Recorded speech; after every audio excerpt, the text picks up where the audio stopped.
बिस्मिल्लाहिर्रहमानिर्रहीम। अस्सलाम वालेकुम नाज़रीन, आप यूट्यूब चैनल देख रहे हैं। मैं इमरान ख़ान हूँ। जो मुज़ाकरात हो रहे हैं स्विट्ज़रलैंड में वो दोबारा होंगे और पीर वाले दिन होंगे, इसकी अनाउंसमेंट हो चुकी है।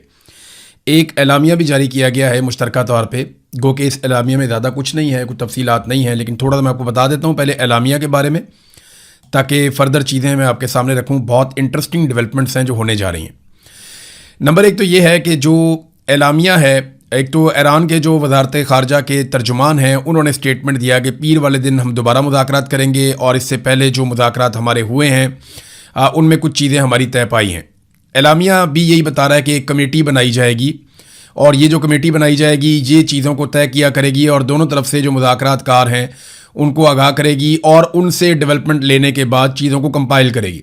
क्योंकि टेक्निकल चीज़ें बहुत सारी, तो एक कमेटी बैठेगी और बैठ के दोनों जानिब से, उसके अंदर ब्यूरोक्रेट्स हो सकते हैं, कुछ सियासतदान हो सकते हैं, कुछ ऐसे पढ़े लिखे लोग हो सकते हैं जो इस सारे अमल को जानते हो। कतर के पास बहुत टेक्निकल लोग हैं, मे भी पाकिस्तान के पास भी हों।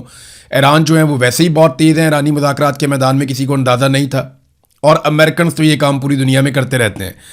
और भी कई लोग शामिल हो सकते हैं, लेकिन अभी एक कमेटी बनाई जाएगी और ये कमेटी ईरान और अमेरिका के बीच में होने वाले मुज़ाकरात में जो पेशरफ्त है उसको रिकॉर्ड के ऊपर रखा करेगी और चीज़ों को आगे बढ़ाने में मदद देगी। ये है जनाब मुख्तसर एलामिया। अब हुआ क्या वो मैं आपको बता देता हूँ। देखिए, जो फ़ोटो सेशन होना था उसकी उम्मीदों में तो पानी फेर दिया। अगर फ़ोटो सेशन आ जाता तो बहुत रोला पड़ता, पूरी दुनिया में जनाब कामयाबी हो गई, दुनिया की हेडलाइन बनती। तो ईरान ने वो बनने नहीं दी, उन्होंने वहाँ से बाइकआउट किया।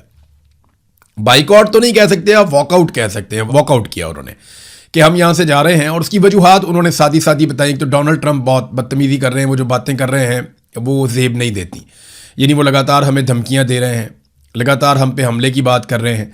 तो ऐसे माहौल में जब हम मुज़ाकरात कर रहे हैं तो इस तरह के गैर जिम्मेदाराना बयानात नहीं देने चाहिए। दूसरा, उनको जो बड़ा प्रॉब्लम है वो ये है कि जंगबंदी तो पूरे खित्ते में हमने की थी, तो लबनान में जंग क्यों जारी है और इसराइल वहाँ पे कब्ज़ा छोड़ता क्यों नहीं है। जनूबी लबनान के एक बड़े हिस्से पर, अगर आप मैप में देखें तो जनूबी लबनान आपको यहाँ नज़र आ जाएगा। ये एक बड़ा हिस्सा है जनूबी लबनान का जो इसराइल के साथ साथ ऊपर लगता है। यहाँ पे इसराइली फ़ौज ने कब्ज़ा कर लिया है। मैंने आपको बताया था कि एक बहुत बड़ा ब्यूफोर्ट कैसल है, उसके ऊपर भी कब्ज़ा कर लिया, उसके पूरे इलाके पे भी कब्ज़ा कर लिया। कई जो वहाँ पे स्ट्रेटेजिक लोकेशंस हैं वहाँ पे इसराइल ने अपना कब्ज़ा किया हुआ है। नेतन्याहू ने कैटेगोरिकली कहा कि हम अब यहाँ से पीछे नहीं हटेंगे, हमारी फ़ौज यहाँ से पीछे नहीं जाएगी। इसराइली फ़ौज जनूबी लबनान नहीं छोड़ेगी। नेतन्याहू का दो टोक ऐलान।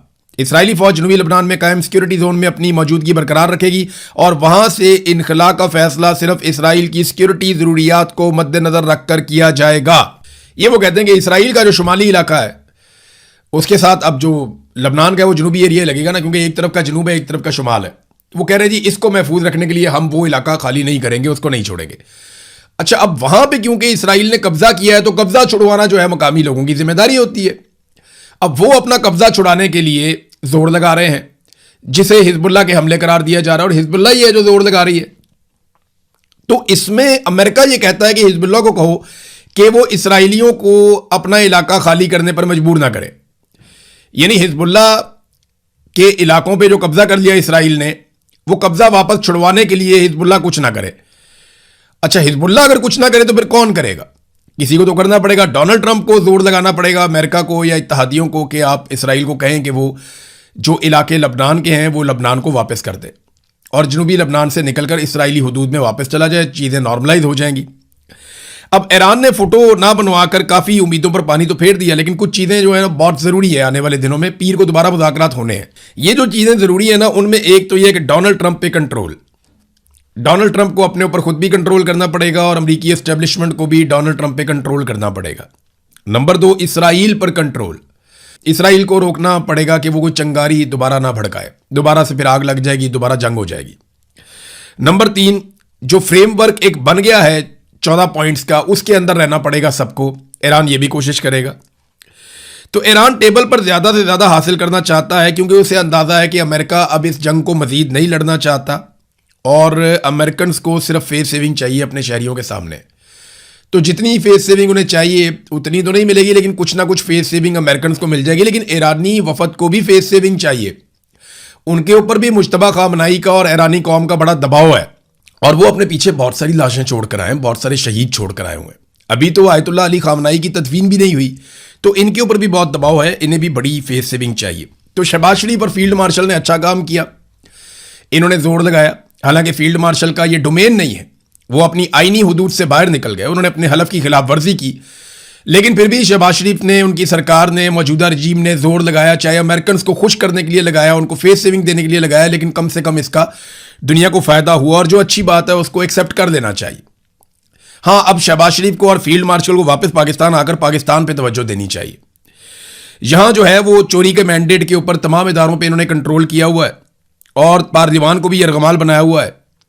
दहशतगर्दी है, गुर्बत है, बेरोजगारी है और महंगाई है, ये लगातार बढ़ रहे हैं, कम नहीं हो रहे, और मईशत मुकम्मल तौर पे पाकिस्तान की तबाह हो चुकी है। कोई गैर मुल्की सरमायाकारी पाकिस्तान में लाने को तैयार नहीं है।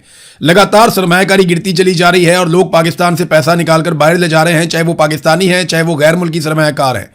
पैसा पाकिस्तान से लगातार बाहर जा रहा है और पाकिस्तान में हर खित्ते के लोग नाराज हैं। आप बलूचिस्तान चले जाएं, आप खैबर पख्तूनख्वा चले जाएं, आप कबायली इलाकों में चले जाएं, आप गिलगित बल्तिस्तान में चले जाएं, आप कश्मीर में चले जाएं, आप पंजाब में या सिंध में चले जाएं, आप जहां मर्जी जाएं, पाकिस्तान में शहरी बहुत बुरी तरह नाराज हैं मौजूदा सरकार से और रजीम से, और वो चाहते हैं कि उन्हें इंसाफ मिले, लेकिन उसकी तवक्को फिलहाल इन लोगों के होते हुए तो मुश्किल है। लेकिन हाँ, लतीफ खोसा साहब ने एक बड़ा जबरदस्त स्टेटमेंट दिया। मैं उम्मीद कर रहा था कि इस किस्म का स्टेटमेंट जो है वो आएगा जावेद हाशमी साहब की जानिब से, और मैं अभी भी इंतजार कर रहा हूं कि जावेद हाशमी साहब जरूर इसके ऊपर अपनी बात करेंगे। लेकिन लतीफ खोसा साहब ने हैरानकुन अंदाज में बड़ा खुलकर फील्ड मार्शल की एक्टिविटीज के खिलाफ एक स्टेटमेंट दिया। उन्होंने कहा जी, DGISPR हर हफ्ते इतने लंबे चौड़े भाषण देता है कि हमारा सियासत से कोई ताल्लुक नहीं है, तो फिर इधर क्या कर रहे हो? क्या यह फौजी सरबराह का काम है? वो भी तो सियासत कर रहे हो, सिफारतकारी भी सियासत है। JD Vance कहता है कि इतनी मैंने अपनी बीवी बच्चों से बात नहीं की जितनी जफियां डालकर फील्ड मार्शल से बात करता है। खुदा का खौफ करो, उनकी नजर में तो हो जाओगे हरदल अजीज, वहां तुम्हें रिहायशी जजीरे मिल जाएंगे, मगर तुम्हारी धरती मां का क्या होगा? गैरत दिलाने की कोशिश की लतीफ खोसा ने कि पाकिस्तान के बारे में कुछ सोचो। वही मैं कह रहा हूं कि इंडिया ने पानी रोका हुआ है, फील्ड मार्शल की जिम्मेदारी है आकर पानी छुड़वाए, उनकी जिम्मेदारी है कश्मीर को फौरी तौर पे आजाद करवाएं। इतनी ताकत उन्होंने ले ली है, फील्ड मार्शल बन गए, इससे आगे तो कुछ नहीं हो सकता। और उनकी जिम्मेदारी ना सिर्फ कश्मीर को आजाद करवाना बल्कि पाकिस्तान को दहशतगर्दी से पाक करना और महफूज करना भी है। लेकिन ये सारी चीजें वो नहीं कर पा रहे। आलमी सतह पे वो अमन के लिए बहुत कोशिश कर रहे हैं, जिसको सराहा भी जा रहा है। नादरीन, इन सहाफियों और दानिश्वरों को आपने याद रखना है जो इस वक्त फील्ड मार्शल की गैर आईनी और अपने हलफ से खिलाफ की गई हरकतों सकनात को बढ़ा चढ़ा कर उसके कसीदा गोई कर रहे हैं। इन सहाफियों को आपने याद रखना है, इनके सब के आपने क्लिप, इन सब के आपने स्क्रीनशॉट वो आपने महफूज रखने हैं। जब भी कभी मुस्तकबिल में ये जमहूरी बनने का ड्रामा करें या एक्टिंग करें तो ये उठा के आपने इनके मुंह पे मार देना, क्योंकि इन लोगों ने इस वक्त जो कुछ भी हो रहा है उसको जस्टिफाई किया है। इमरान खान के बुग़्ज़ में और नफरत में ये बिला वजह एक ऐसे आदमी की गेम उठा रहे हैं जिसका ये काम ही नहीं है। मैं कल भी ये कह रहा था कि कोई मुल्क अपने आर्मी चीफ को नहीं लेकर आया, सिर्फ पाकिस्तान अपने आर्मी चीफ को लेकर गया। क्यों? बाकी ममालिक बहुत समझदार है, उन्हें पता है सरकारी मुलाजिम है, इसका काम सिक्योरिटी की ड्यूटी है, इसको ले जाके हम कहां मुज़ाकरात के अंदर बिठा लें। लेकिन पाकिस्तान के अंदर आपको पता है कि उनका डंडा चलता है, उनकी ताकत चलती है, तो जो उनका दिल करता है वो करते हैं। तो कल को अगर ये जमहूरी बनने का ड्रामा करें तो इनके मुंह के ऊपर आपने इनके ट्वीट और स्क्रीनशॉट और इनके जो बयानात हैं वो निकाल के मार देने, इन दानिश्वरों के और सहाफियों के। मैं अभी पढ़ रहा था, देख रहा था कि ये एक कॉलम लिख दिया सुहेल बड़ाइश साहब ने एक, और उस पर शाह महमूद कुरैशी साहब पे संगीन इल्ज़ाम लगा दिया कि वो अपनी मर्जी से जेल के अंदर है। यानी वो इसलिए बाहर नहीं आते कि उनको सोशल मीडिया का खौफ है कि सोशल मीडिया उन्हें गद्दार कहेगा। भाई ये अजीबोगरीब बात है। शाह महमूद कुरैशी को बेगुनाह मिलिट्री एस्टेब्लिशमेंट ने जेल में डाला हुआ है और सुहेल बड़ाइश इल्ज़ाम शिफ्ट कर रहे हैं शाह महमूद कुरैशी के ऊपर ही कि जनाब आप इसलिए बाहर नहीं आ रहे क्योंकि आपके ऊपर गद्दारी का इल्ज़ाम लग जाएगा, आपका सोशल मीडिया आपके खिलाफ हो जाएगा, इसलिए शाह महमूद कुरैशी जेल से बाहर नहीं आ रहे। सुहेल बड़ाइश साहब, आपको अंदाजा भी है जेल में कितनी ज्यादती हो रही है उनके साथ, आपको आइडिया भी है कि उन्होंने कितनी बेचारे ने कुर्बानी दी है अभी तक। तो शाह महमूद कुरैशी पे ही शाह महमूद कुरैशी की जेल का इल्जाम लगा दिया। ये कल को कह देंगे इमरान खान जेल से बाहर इसलिए नहीं आ रहा कि वो आना नहीं चाहता, वो बहुत तेज है, वो अपनी सियासत कर रहा है जेल के अंदर बैठ के। इनको बिल्कुल भी अंदाजा नहीं है ये क्या बात कर देते हैं। भाई जिसने जुल्म किया जालिम का नाम लेने से क्यों डरते हो? ये तो वो एक शेर होता था, हम उर्दू में सुना करते थे अदालतों में, कि मुनसफ ने कातिल की यह दलील भी मान ली कि जो मकतूल है वो खुद ही खंजर के ऊपर गिर गया था, यानी उसको मारा नहीं गया, वो खुद ही मर गया। यानी ये तो इस तरह की बातें करते हैं, बेवकूफ समझते हैं कौम को। शाह महमूद कुरैशी इसलिए वो कहते हैं जी जेल के अंदर है कि वो बाहर नहीं आना चाह रहे, और अगर वो बाहर आएंगे उनके ऊपर तनकीद होगी, तनकीद से घबरा के बाहर नहीं। उस सियासतदानों पर तनकीद होती रहती है। यहां इमरान खान साहब के साथी हैं, कई तनकीद की जद में रहते हैं, कई नहीं रहते, तो इसका क्या मतलब लिया जाए? जो अच्छा काम करता है, अब बाकी पॉलिटिकल पार्टीज में ये रवाज नहीं है ना कि वो अपनी लीडरशिप को तनकीद करें या अपनी लीडरशिप को अकाउंटेबल करें। या पाकिस्तान तहरीक इंसाफ ने एक नया रवाज डाल दिया सोशल मीडिया में, यहां बहुत लोगों को शऊर है, वो खुलकर बात करते हैं, साफ बात करते हैं, ये ठीक काम कर रहा है, ये गलत काम कर रहा है। तो वो एक ही आदमी के सही काम को सही और गलत काम को गलत भी कहते हैं। ये भी बात आप अपने ज़हन में रखें। तो बड़ी चालाकी और होशियारी के साथ जो जुर्म पाकिस्तान की मिलिट्री एस्टेब्लिशमेंट ने किया, शाह महमूद कुरैशी को गैर कानूनी, गैर आईनी तौर पे, गैर इखलाकी तौर पे जेल में रखने का, वो सारा मलबा उठा के शाह महमूद कुरैशी पे ही डाल दिया। हद नहीं होगी भाई? कॉलम लिखो महारंग बलोच के साथ ज्यादती क्यों हुई, उसके बारे में बोलो, बताओ कि वो एक निहत्ती लड़की है बेचारी, आज उसको उम्र कैद की सजा सुना दी। ये खबर भी आप सुन लें। महारंग बलोच को उम्र कैद की सजा सुना दी गई। राजी मची गवादर के दौरान जो एहतजाज हो रहा था, एफसी एहलकार शबीर बलोच की हजूम के हाथों कत्ल के इल्जाम में महारंग बलोच, सिबगतुल्लाह शाजी और बाकी उनके कुछ और साथी हैं, बलाज कादिर और तंजीम के रहनुमा अबू बकर कालांची को उम्र कैद की सजा सुना दी गई। अब ये कितनी अफसोसनाक बात है। इस पर मैं समीदीन बलोच का एक स्टेटमेंट पढ़ के आपको सुना देता हूं। जिस दिन हमारे साथियों के मुकदमात को फेसलेस ट्रायल में मुंतकिल किया गया, प्रोसिक्यूटर की जानिब से जजेस पर ट्रायल को तेज करने और सजा सुनाने के लिए मुसलसल जोर दिया गया। अदालत के रवैये से जाहिर होने वाली बेचैनी सामने आई। इसी दिन हमें अंदाजा हो गया था कि इंसाफ नहीं होगा, बल्कि पहले से तयशुदा सजाएं हमारा इंतजार कर रही हैं। लेकिन बलोच कौम यह हकीकत कभी फरामोश नहीं करेगी कि पुरअमन सियासी आवाज़ों को खामोश कराने के लिए सिर्फ पुलिस, कानून नाफिज करने वाले इदारे, हुकूमत और खुफिया एजेंसियां ही मुतहर्रिक नहीं हुई, बल्कि इंसाफ के ऐवान भी इस पर अमल दरामद करने में शरीक हो गए। वही अदलिया जिससे मजलूमों ने उम्मीद बांधी थी कि वो जुल्म के सामने दीवार बनेगी, उसी ने जालिम के हाथ मजबूत किए। वही जजेस जिन पर इंसाफ की जिम्मेदारी आयद थी, उन्होंने इंसाफ का तराजू ताकतवरों के हक में झुका दिया और अपने हक में खड़े होने वाले मजलूमों को उम्र कैद की सजाएं सुना दी गई। ये बड़ी सख्त सजा है और बड़ी सख्त ज्यादती है। लेकिन एक बात मैं आपको बता दूं, ये निहत्ती लड़की का खौफ ये बता रहा है कि महारंग बलोच एक दिन बाहर आएगी। ये आप याद रखिएगा। इस गलती का एहसास करना पड़ेगा पाकिस्तान की मिलिट्री एस्टेब्लिशमेंट को। इन पॉलिसी से ना मुल्क चलते हैं ना आगे बढ़ते हैं। एक दिन महारंग बलोच बाहर आएगी और वो आप सबको शर्मिंदा करेगी और पूरा निजाम उससे आंखें नहीं मिला पा रहा होगा। ये बात याद, वैसे तो बहुत ढीठ है, लेकिन महारंग बलोच का सामना नहीं कर पाएंगे, अभी भी नहीं कर पाते। इसीलिए पहले उसको जेल ट्रायल के अंदर ले गए। उसके बाद क्या किया, जेल ट्रायल में ले जाने के बाद महारंग बलोच का फेसलेस ट्रायल कर दिया। और फिर जब उन्होंने बाइकआउट किया तो उधर पीटीआई के एक साबिक सदर हैं आईएलएफ के, इकबाल शाह साहब, उन्होंने जनाब वो केस लड़ लिया। बहरहाल पाकिस्तान तहरीक इंसाफ ने उनको डिसोन किया। उन्होंने कहा जी उनका ज़ाती फेल है और हमने उनको ये बता दिया है कि इसकी जिम्मेदारी उनके ऊपर खुद ही आयद होगी। इधर महारंग बलोच को सजा हो रही है, उधर सरफराज बुगटी पूरे पूरे सफ़े का इश्तिहार दे रहा है। आप देखें ना कैसे कोलैबोरेटेड एफर्ट होती है, कैसे मिलजुल कर काम करते हैं। पहले से पता है जनाब ये सजा आने वाली है, रद्द अमल आएगा, अखबारात खरीद लो।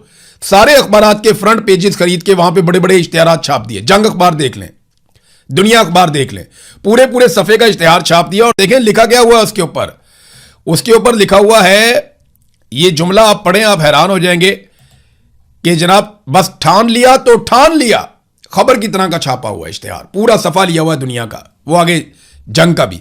बस ठान लिया तो ठान लिया।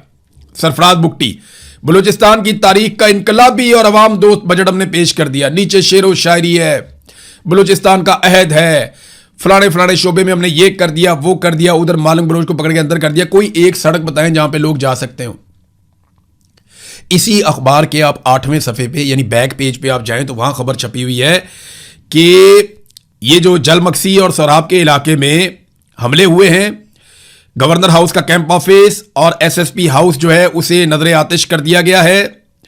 वहां से 3 अफराद अगवा कर लिए गए हैं। यह है जनाब बलूचिस्तान की सूरत हाल। आज सरफराज बुगटी बगैर सिक्योरिटी के बलूचिस्तान के किसी जिले में नहीं जा सकता। आज वो कोयटा के अंदर कम सिक्योरिटी के साथ भी नहीं घूम सकता, 2-4 गाड़ियों की सिक्योरिटी में नहीं निकल सकता। वो उसको पूरी फौज साथ रखनी पड़ती है, पूरा मैकेनिज्म बनाना पड़ता है। आज शाम के बाद आप बलूचिस्तान के किसी भी इलाके में नहीं जा सकते, और यह सारा कुछ मौजूदा रिजीम ने किया है। जो हालात बेहतरी की तरफ जा रहे थे उनका बेड़ा ही गर्क करके रख दिया, सत्यानाश कर दिया पूरे बलूचिस्तान का। अब पूरे सफे का इश्तिहार छाप दिया ताकि मारंग बलोच के मामले से तवज्जो हट सके। नहीं हटेगी। मारंग बलोच को आप शिकस्त दे ही नहीं सकेंगे, क्योंकि वो हक के साथ खड़ी हुई है, इंसाफ मांग रही है, इंसानी हुकूक के साथ खड़ी हुई है। आज बलूचिस्तान के हर घर के अंदर हर बच्ची मारंग बलोच बन रही है, हर बच्ची मारंग बलोच की तरह आवाज उठा रही है। आप देखते जाइएगा, आपके सामने कितनी सारी मारंग बलोच आ जाएंगी। ये नाज़रीन एक और जुल्म हुआ, ये भी मैं आपके सामने रख देता हूं। हमारे बड़े अच्छे दोस्त हैं, साथी हैं, अहमद फरहाद। उन्हें 16 एमपीओ के तहत गिरफ्तार कर लिया गया आजाद कश्मीर के शहर बाग से। यानी अब सहाफी और शायर भी इनसे बर्दाश्त नहीं हो रहे। इनका जुर्म क्या है? पहले भी इन्हें 2 हफ्ते तक जबरी तौर पर लापता रखा गया, इन पर टॉर्चर किया गया, इनको जबरदस्ती अजियत दी गई। उसके बाद इनकी अहलिया के ऊपर मुकदमा बना दिया गया। एक के बाद एक मुसीबत, नौकरी करने नहीं देते, हर लिहाज से परेशान करते हैं, माली एतबार से परेशान किया, बार बार गिरफ्तार किया, फैमिली के ऊपर मुकदमात बना दिए। और कितना आपने एक आदमी को मारना है, कितना आपने एक आदमी के ऊपर जुल्म करना है? क्या बनाना चाहते हैं आप उसे? करना क्या चाहते हैं आप उसके साथ? हर आजाद दिमाग को आप कैद करना चाहते हैं? क्या हर उठती हुई आवाज को आप दबाना चाहते हैं? ये सारा कुछ वापस आएगा, याद रखिएगा, और सूद समेत वापस आएगा। ये तारीख का सबक है, आपको अभी समझ नहीं आ रहा, लेकिन वक्त आएगा आपको जरूर ये बातें समझ आएंगी। लेकिन अब पछताए क्या जब चिड़ियां चुग गई खेत। अब तक के लिए इतना ही, अपना ख्याल रखिए।